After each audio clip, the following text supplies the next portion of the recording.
pleasure to present to you Dr. Martin Luther King, Jr.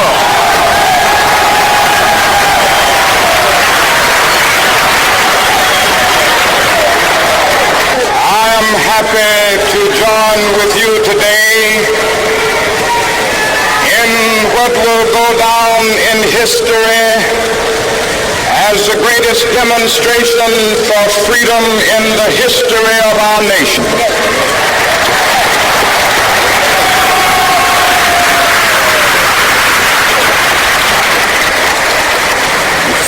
50 years ago,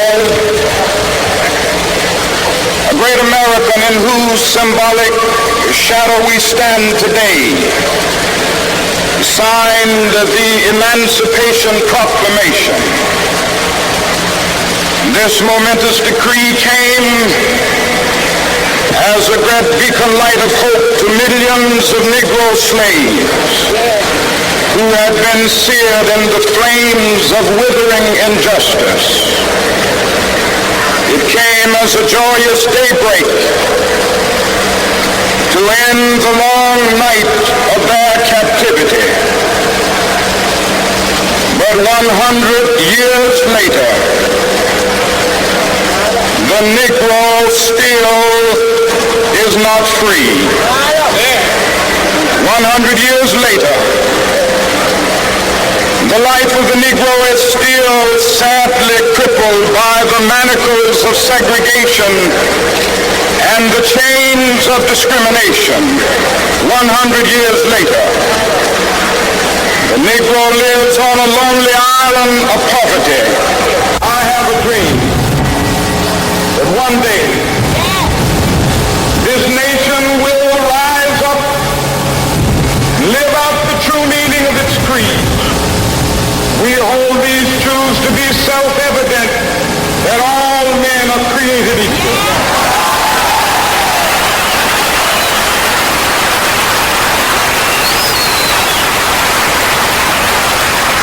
I have a dream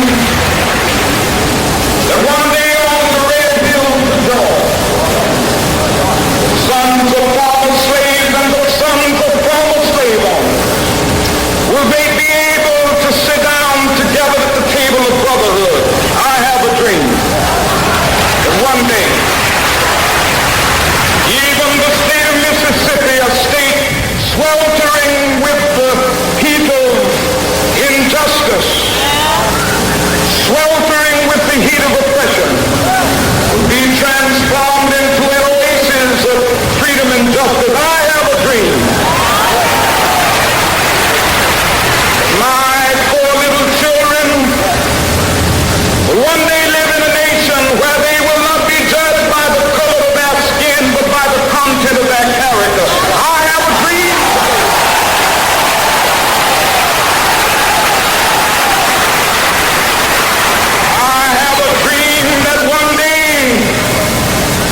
mountainside.